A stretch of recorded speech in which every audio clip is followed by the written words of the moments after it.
मैं एक चंद्रशेखर आजाद पर कविता सुनाना चाहता हूं। मैंने जब कविता लिखने के लिए शेखर के बारे में पढ़ा तो दो बातें मैंने ऐसी पढ़ी जो शायद आप नहीं जानते हो। एक तो यह कि शेखर को कोई अंग्रेज फौजी पहचानता नहीं था, अंग्रेजों का सैनिक। तो 725 भारतीयों को इस बात की नौकरी अंग्रेजों ने दी कि तुम चंद्रशेखर आजाद को पहचान के हमें पकड़वाओ। 725 लोग पेरोल पर थे अंग्रेजों के। और दूसरा, मैंने एक ऐसा वाक्य पढ़ा जो दुनिया में कहीं भी कभी भी किसी शहीद के मुंह से निकला नहीं है। दुनिया में सबसे अलग करता चंद्रशेखर को, आजाद को। वो गरीब माँ बाप का बेटा था। भाभुआ एक जगह है झाबुआ जिले में, वहां उनके माता पिता रहते थे। इकलौता बेटा था और कोई भाई बहन नहीं था। घर गरीब था। वो खजाने लूटते थे आजादी की लड़ाई के लिए। वो पैसा चंद्रशेखर आजाद के पास रहता था। उस संदूक की चाबी चंद्रशेखर आजाद पर रहती थी। एक दिन रात के अंधेरे में गांव के कुछ लोग आए और आकर उन्होंने खबर दी कि चंद्रशेखर, तुम जानते हो तुम्हारे माँ बाप की हालत क्या है। घर में आटा नहीं है, रोटी बनने की नौबत नहीं है। तुम्हारे पास संदूक में लूटा हुआ पैसा है, इसमें से कम इतना पैसा तो घर भेजो कि माँ बाप रोटी खा लें। तो चंद्रशेखर आजाद दो वाक्य बोला। एक वाक्य बोला आंखों में आंसू भरकर, और एक वाक्य बोला आंखों को लाल करके। पहला वाक्य तो यह बोला, क्या माँ बाप सिर्फ मेरे हैं और क्रांतिकारियों के नहीं?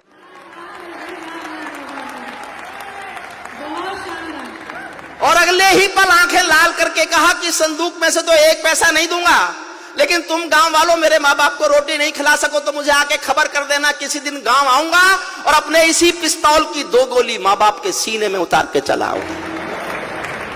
उसको राजनीति आतंकवादी बताएगी और देश सहेगा। आदरणीय मायावती जी जब सबसे पहली बार भाजपा के समर्थन से मुख्यमंत्री बनी थी तो उन्होंने इटावा में प्रेस के सामने एक बयान दिया था। कुछ चंद्रशेखर आजाद के नाम का किसी विद्यालय का नामकरण बदला जा रहा था, तो किसी पत्रकार ने हिम्मत करके उनसे कह दिया कि देवी क्या कर रही हो, यह महाविद्यालय चंद्रशेखर आजाद के नाम पर है। तो उन्होंने गुस्से में कहा, कौन चंद्रशेखर आजाद, वो आतंकवादी।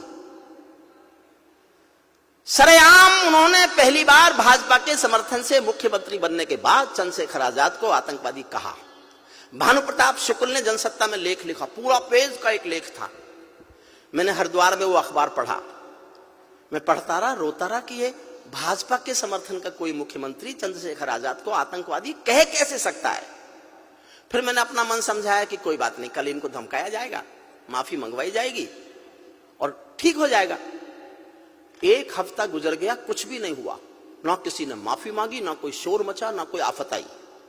मेरे से रहा नहीं गया। मैं उन दिनों अटल जी अडवाणी जी का बहुत प्रिय था। मैं उनके पास गया, जाकर रोया कि ये कि आपके समर्थन का मुख्यमंत्री चंद्रशेखर आजाद को आतंकवादी कह रहा है। तो अडवाणी जी तो बोले ही नहीं। मैं फिर अटल जी के पास जाकर बैठ गया। मैं बोलता रहा तो बहुत देर तक तो बोले ही नहीं। बहुत देर बाद कहा, तू चाहता है हम सरकार गिरा दें? मैंने कहा नहीं, मैं नहीं चाहता, आप तो अपनी पार्टी को गिराओ। मैं दोनों से कह के आया कि आपका चुप रहना आपकी मजबूरी हो सकती है। मैं जनता का छोटा सा कवि हूं, मेरी कोई मजबूरी नहीं है। मैं एक कविता लेके जनता के सामने जा रहा हूं। और सर जी उस घटना के बाद पहली बार लौटे हो। मन तो मेरा भी करता है झूमो नाचूंगा हूं मैं, मन तो मेरा भी करता है झूमो नाचूंगा हूं मैं। आजादी की सौगातों पर 100 गीत सुना हूं मैं, लेकिन शबनम वाला वातावरण कहां से लाऊं मैं, मेघ मल्हारों वाला अंतःकरण कहां से लाऊं मैं दामन में दर्द तुम्हारे अपने लेकर बैठा हूं, मैं दामन में दर्द तुम्हारे अपने लेकर बैठा हूं। आजादी के टूटे फूटे सपने लेकर बैठा हूं। घाव जिन्होंने भारत माता को गहरे दे रखे हैं, उन लोगों को जेड सुरक्षा के पहरे दे रखे हैं, उन लोगों को जेड। ये उस समय की कविता है, अब की नहीं कर रहा। अब वालों ने तो मौका ही नहीं दिया। मैं भी 23 नवंबर को राष्ट्रपति भवन गया था, राष्ट्रपति ने बुलाया था। श्रोता थे राष्ट्रपति, उपराष्ट्रपति, प्रधानमंत्री, 4 कैबिनेट मिनिस्टर और देश के सारे राज्यपाल। उन्होंने कहा मेरे से कोई शिकायत? मैंने कहा जी एक है, आप खिलाफ लिखने का मौका ही नहीं दे रहे। इस तरह तो मेरी दुकान ही बंद हो जाएगी। जो भारत को बर्बादी की हद तक लाने वाले हैं वे ही स्वर्ण जयंती का पैगाम सुनाने वाले हैं, वे ही स्वर्ण जयंती का। कविता शुरू करता हूं। आजादी लाने वालों का तिरस्कार तड़फाता है, बलिदानी पत्थर पर थूका बार बार तड़फाता है, इंकलाब की बलबेदी भी जिससे गौरव पाती है। आजादी में उस शेखर को भी गाली दी जाती है, आजादी में उस शेखर को भी गाली। मैंने केवल इसलिए कविता लिखी, राजनीति के लोग शहीदों का सम्मान नहीं करना चाहते, ना करें, लेकिन उनको अपमान नहीं करना चाहिए। अपमान मत कीजिए, बस मत कीजिए, आप सम्मान आपके संस्कार, लेकिन अपमान मत कीजिए। आजादी में उन बेटों को भी गाली दी जाती है। मैं दिनकर की परंपरा का चारण हूँ, भूषण की शैली का अल्प उदाहरण हूँ, इसीलिए मैं दरबारों के गीत नहीं गा सकता हूँ। मैं पीड़ा की चीखों में संगीत नहीं ला सकता हूँ। मैं पीड़ा की दिल से सुनना, अच्छा लगे तो आशीष देना, मुझे आशीष नहीं भी दे सको, आंखें गीली हो तो होने देना। इससे बढ़कर और शर्म की बात नहीं हो सकती थी, इससे बढ़कर और शर्म की बात नहीं हो सकती थी। आजादी के परवानों पर घात नहीं हो सकती थी। कोई बलिदानी शेखर को आतंकी कह जाता है, पत्थर पर से नाम हटाकर कुर्सी पर रह जाता है, पत्थर पर से नाम हटाकर कुर्सी पर रह जाता है। गाली की भी कोई सीमा है, कोई मर्यादा है, ये घटना तो देशद्रोह की परिभाषा से ज्यादा है। मेरी आंखों में पानी है, सीने में चिंगारी है, राजनीति ने कुर्बानी के दिल पर ठोकर मारी है। सारे वतन पुरोधा चुप थे, कोई कहीं नहीं बोला, सारे वतन पुरोधा चुप थे, कोई कहीं नहीं बोला, लेकिन कोई ये ना समझे कोई खून नहीं खौला, लेकिन कोई ये ना समझे को। यही कविता का सौंदर्य है। कहीं ऊपर स्वर्ग में शहीदों की आत्मा सुन रही होगी। जब चंद्रशेखर आजाद को आतंकवादी बताया जा रहा होगा, शहीदों की आत्मा ने सुना होगा, उन पर क्या गुजरी होगी, इस सौंदर्य बोध को मेरे साथ जीना, इसीलिए मैं कविता सुनाना चाहता था। लेकिन कोई ये ना समझे कोई खून नहीं खोला, सुनकर बलिदानी बेटों का धीरज डोल गया होगा, सुनकर बलिदानी बेटों का धीरज डोल गया होगा। मंगल पांडे फिर शोणित की भाषा बोल गया होगा, मंगल पांडे फिर शोणित की भाषा बोल गया होगा। सुनकर हिंद महासागर की लहरें तड़प गई होंगी, शायद बिस्मिल की गजलों की बहरें तड़प गई होंगी। नील गगन में कोई पुच्छल तारा टूट गया होगा, आज नील गगन में कोई पुच्छल तारा टूट गया होगा। अशफाकुल्लाह की आंखों में लावा फूट गया होगा, अशफाकुल्लाह की आंखों में लावा फूट गया होगा, अशफाकुल्लाह की आंखों में लावा फूट गया होगा। भारत भू पर मरने वाला टोला भी रोया होगा, आजादी का रंग बसंती चोला भी रोया होगा। चुपके चुपके रोया होगा संगम तीरथ का पानी, आंसू आंसू रोई होगी धरती की चूनर धानी। सुनना साहब, आपके दिल तक पहुंचे तो ही समर्थन करना। चुपके चुपके रोया होगा संगम तीरथ का पानी, आंसू आंसू रोई होगी धरती की चूनर धानी। एक समंदर रोई होगी भगत सिंह की कुर्बानी। क्या ये ही सुनने की खातिर फांसी झूले सेनानी, क्या ये ही सुनने की खातिर फांसी, क्या ये ही सुनने की खातिर फांसी झूले। चुपके चुपके रोया होगा संगम तीरथ का पानी, एक समंदर रोई होगी भगत सिंह की कुर्बानी। क्या ये ही सुनने की खातिर फांसी झूले सेनानी। जहां मरे आजाद पार्क के पत्ते खड़क गए होंगे, जहां मरे आजाद पार्क के। समर्थन करो तो इतना करना कि मुझे लगे मेरी बात समझ गए, और ना समझ पाओ तो कोई बात नहीं, चुप रह सकते हो। जहां मरे आजाद पार्क के पत्ते खड़क गए होंगे, कहीं स्वर्ग में शेखर जी के बाजू फड़क गए होंगे। शायद पल दो पल को उनकी निदिया भाग गई होगी, फिर पिस्तौल उठा लेने की इच्छा जाग गई होगी, फिर पिस्तौल उठा। सल्यूट आपको, सल्यूट।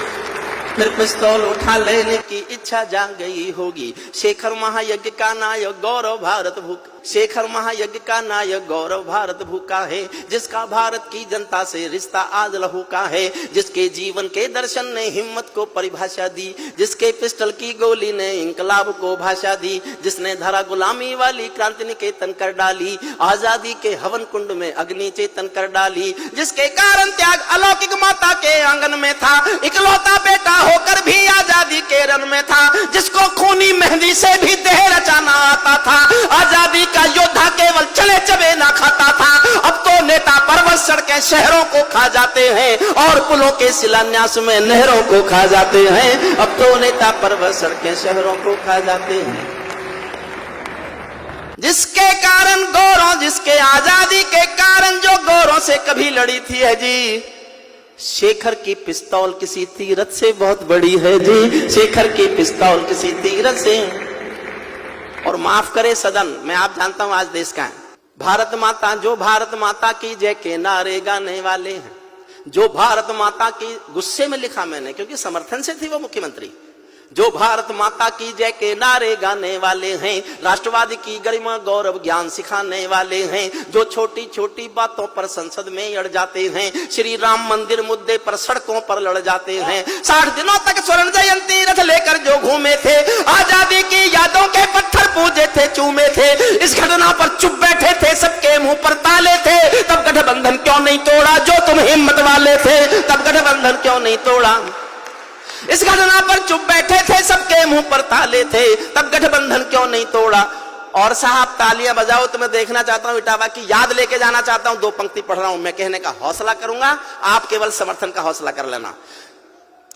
सबके मुंह पर ताले थे, तब गठबंधन क्यों नहीं तोड़ा, जो तुम हिम्मत वाले थे, तुम सत्ता में शामिल थे तो टूक डांट भी सकते थे, तुम सत्ता में शामिल थे तो टूक डांट भी सकते थे, जो जीभ शहीदों पर थूके वो जीभ काट भी सकते थे, जीभ शहीदों पर थूके वो जीभ काट, जो सीने, अंतिम क्षण पढ़ता हूं, जो सीने पर गोली खाने को आगे बढ़ जाते थे, भारत माता की जय कहकर फांसी पर चढ़ जाते थे, जिन बेटों ने आजादी के लिए जवानी दे डाली, आजादी के हवन कुंड के लिए कहानी दे डाली, दूर गगन के तारे उनके नाम दिखाई देते हैं, दूर गगन के तारे उनके नाम दिखाई देते हैं, उनके स्मारक भी चारों धाम दिखाई देते हैं, उनके स्मारक। और कविता की सबसे अच्छी पंक्ति सुनना, उनके स्मारक भी चारों धाम दिखाई देते हैं, वे देवों की लोकसभा के अंग बने बैठे होंगे, तुम्हारी जगह कल के बासी अखबार।